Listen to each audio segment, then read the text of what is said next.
In the National VIP course, it's separated into 3 distinct areas, the ops plan and site plans, the motorcading, and the third being the bodyguard. I was frustrated today. Yeah, I was definitely frustrated. It's a real steep learning curve for me to process it. You know, when you're tasked with protecting leaders of countries like the United States of America, you have to be capable of putting up with that kind of stress. We all are, just not security, we're also ambassadors for Canada. Once they finish this course, there's no time to make mistakes after you leave this building.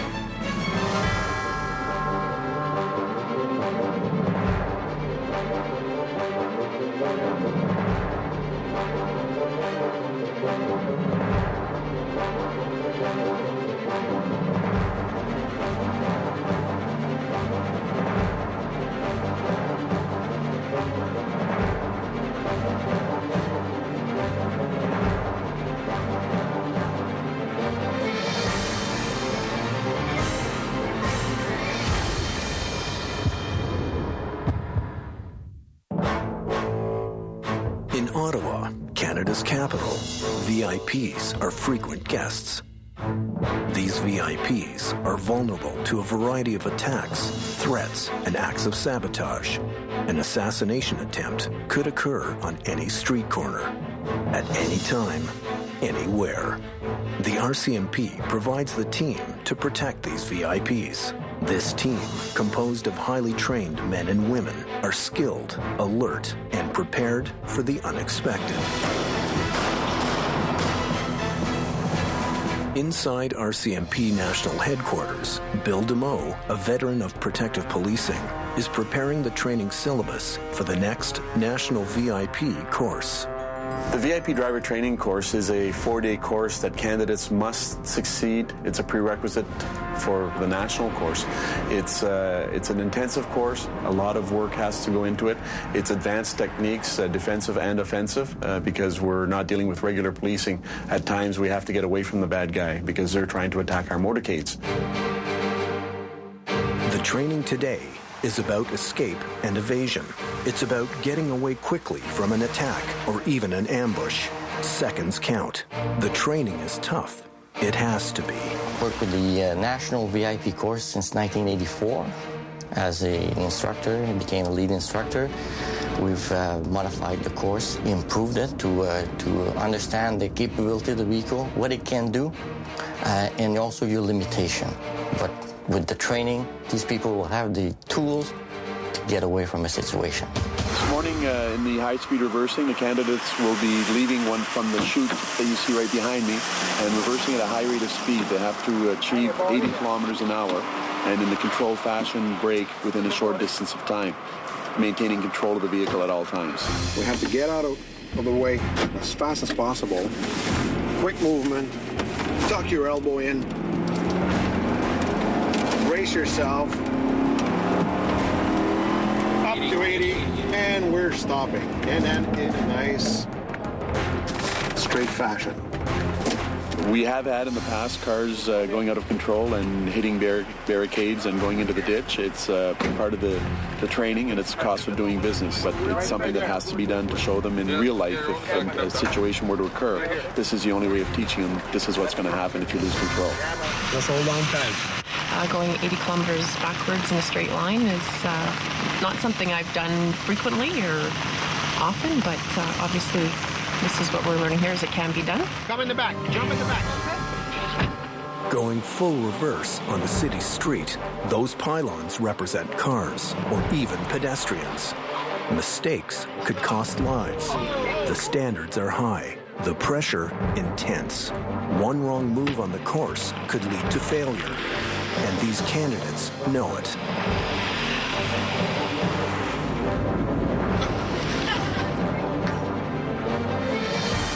That's what happens when the candidates don't hold the steering wheel in the proper position. They lose control, and like I said earlier, the mass of the car is in the front where the engine block is, and because of that, once you lose control, the back end's going to always lose to the front end. The other maneuvers that we involve also is the pit maneuver, precision immobilization technique, and we have our specialized car we've modified so that the exact dimension of the bumpers close reality. And this is an offensive movement that we use in case one of our motorcades would be under attack. It's a way of taking another car out of the play. Crank it up a notch, Noggy.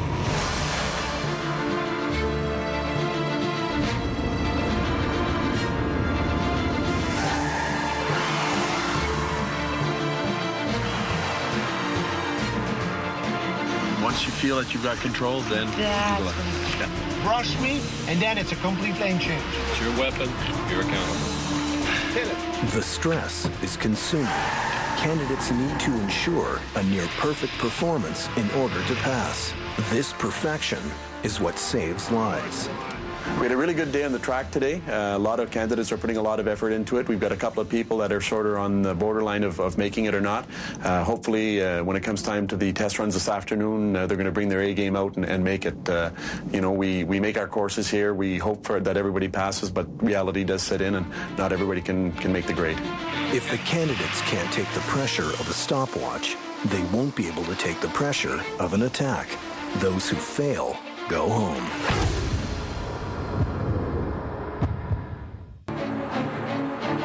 In Ottawa, VIP candidates underwent an intense driving course.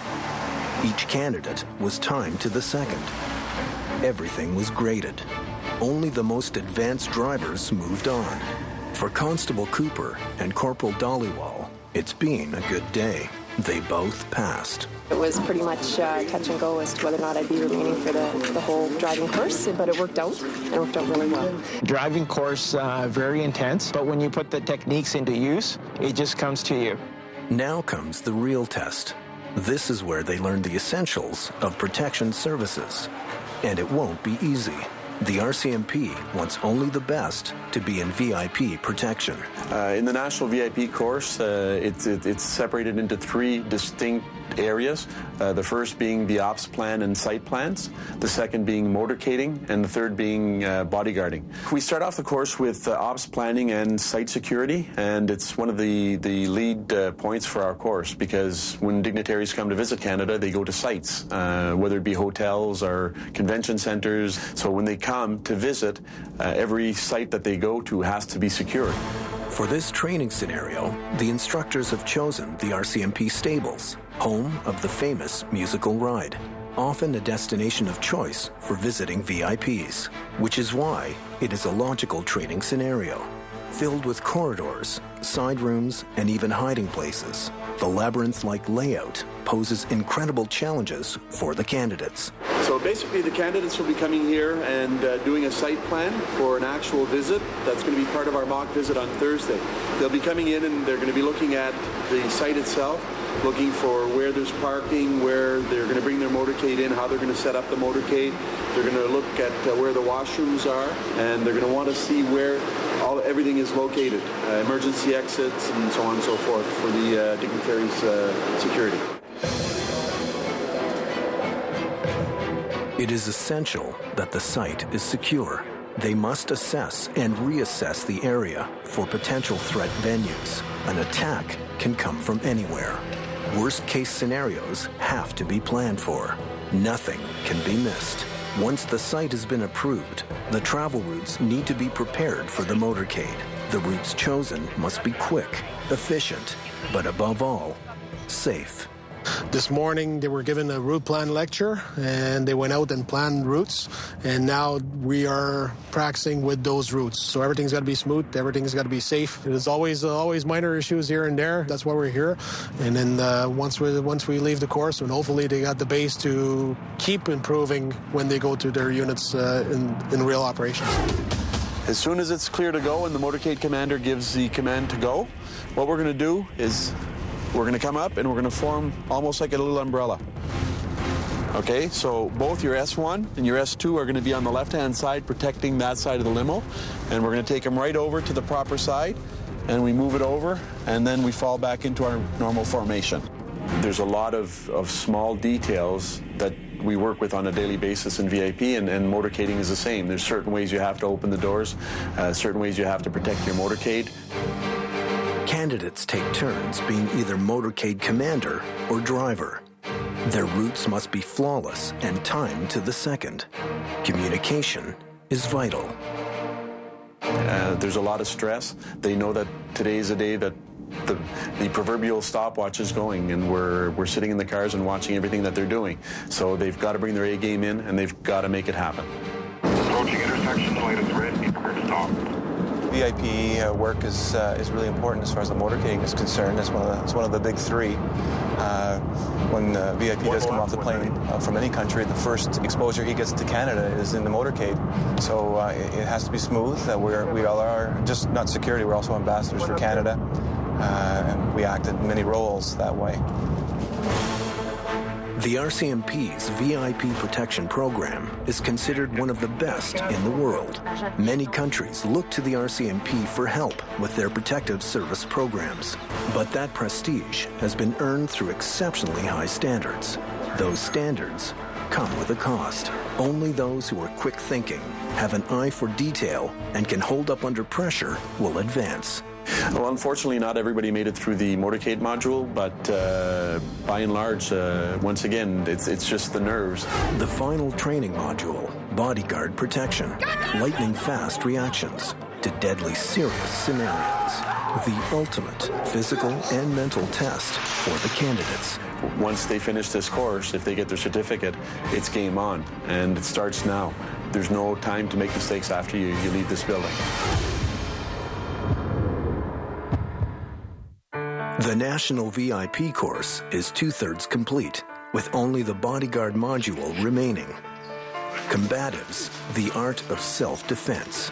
This training is critical for candidates. Having the ability to deter or defeat an attacker with your hands. It can mean the difference between life and death. It's the most physically challenging part of the course. Right now, the candidates are learning self-defense techniques in order to be able to protect their VIP. If there's attacks that come towards them with either knives or guns or any other type of weapon, they have to be able to get that weapon away from the person and get the VIP out of the way. So you over here, gun. Go over here, bang, all the way. Gun. Down, elbows down.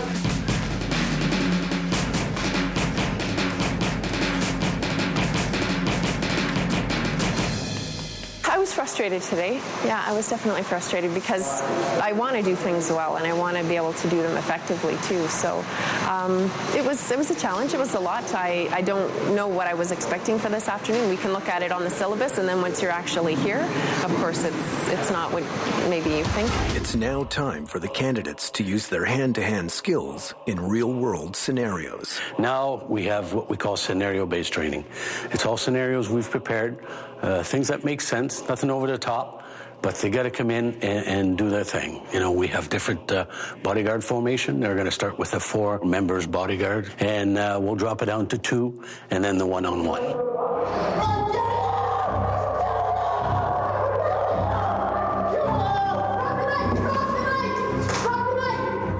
Okay, what happened? I looked to the left and I saw a man with a knife. Okay. And good reaction. I'm trying to remember what I did now. Jamming your VIP, he's out of harm's way, and then you deal with the threat. That was well done. It's going well. It's going better than I thought it would. I was really anxious about it. Baby steps, baby steps. You know, adrenaline's going and you're stressed out to the max because of the scenario-based training as well. But you just got to bring it down a notch and go in with common sense. And of course, simunition, we use this weaponry that's all, it used to be called paintball, similar to that. It's a soap-based type colorant that's in the rounds. And we use a 9mm, very similar to our service pistol. And so, you know, when they get through this scenario-based training using simunition, they get a little apprehensive about the idea of getting shot and getting shot at. You know, of course, there's no danger. We take all the safety precautions, but there's something about, you know, getting stung by some kind of a bullet that makes it very real, actually, and that's the idea behind it.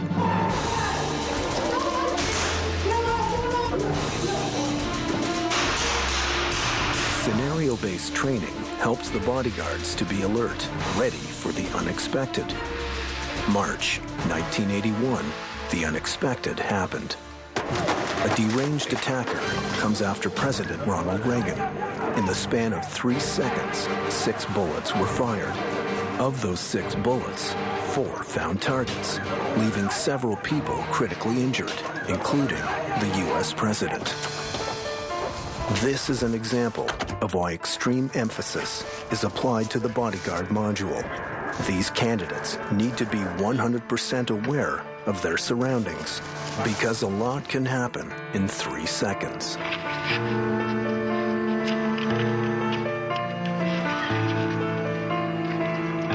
The candidates have successfully completed the bodyguard training, but there is one more thing to do. Every year we come down here and we pay respect to our fallen comrades. So you can see all the names that died on duty. The memorial is overwhelming. There's a few names that I recognize. I knew James Galloway. He was in K Division, and he was shot at a ERT call. So it's a little overwhelming because you recognize the names on there and you have a bit of a connection, but it's nice to see that those people are being recognized for, you know, putting the public and the safety before their own selves. This is a grim reminder of how dangerous police work is, including VIP protection. It seems that every year, more names are added to the list of those who have made the ultimate sacrifice.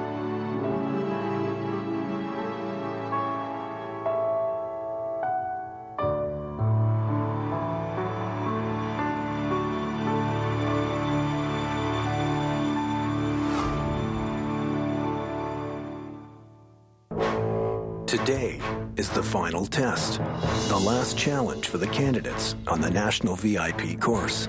Here they bring all their skills and training into sharp focus.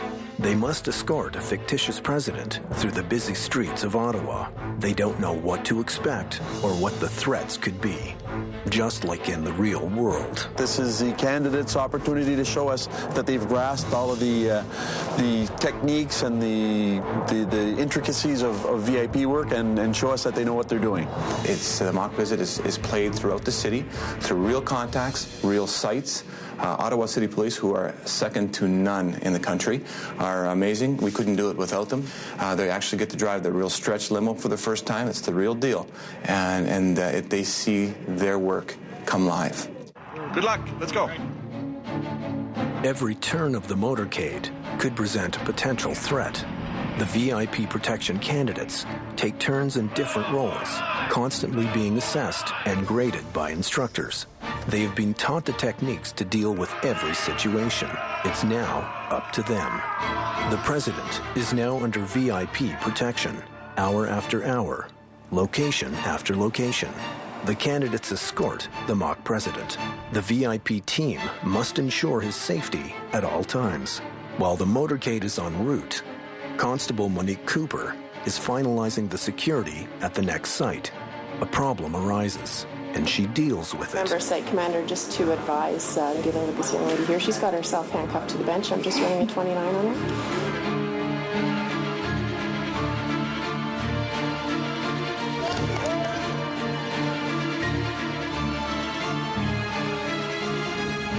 The mock visit is as real as it can get. Site after site, real potential problems are encountered. Every scenario must be dealt with quickly and efficiently. At the end of every scenario, the team is debriefed on what they did right and what they did wrong. We put a lot of pressure on them. Obviously, and that's what it's all about. You know, when you're tasked with protecting the leader of your country, or leaders of countries like the United States of America, you have to have your A game on. You have to be capable of putting up with that kind of stress and that kind of hours, and it's very demanding, but also very rewarding at the end of the day.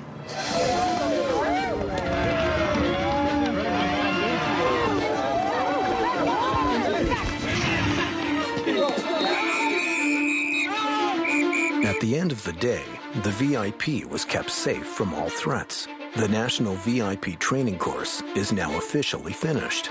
Some passed, some didn't. For Constable Monique Cooper and Corporal Harpreet Dhaliwal, their hard work and dedication have paid off. They successfully finished the course. The whole experience was really, really incredible. It was like being on a roller coaster that had lots of twists and turns and even a couple of loops. Sometimes I didn't know if I was going backwards or forwards. But being at this end of it, at this perspective, I can honestly say it was fantastic. Let me tell you, it's a big load off your shoulders and stuff like that. It's one of the best courses that I've been on. It was very realistic. Now it's up to the individual members to just keep going and keep at it. It's nice to see the candidates bring it all together and actually go out and do the job at the end of the course, because we do everything compartmentalized, and then at the end on the mock visit we throw everything together, and it's a culmination of everything from off-site planning, the ops plan itself, the motorcade, the bodyguarding. It all comes together, and it's fun to see the candidates succeed.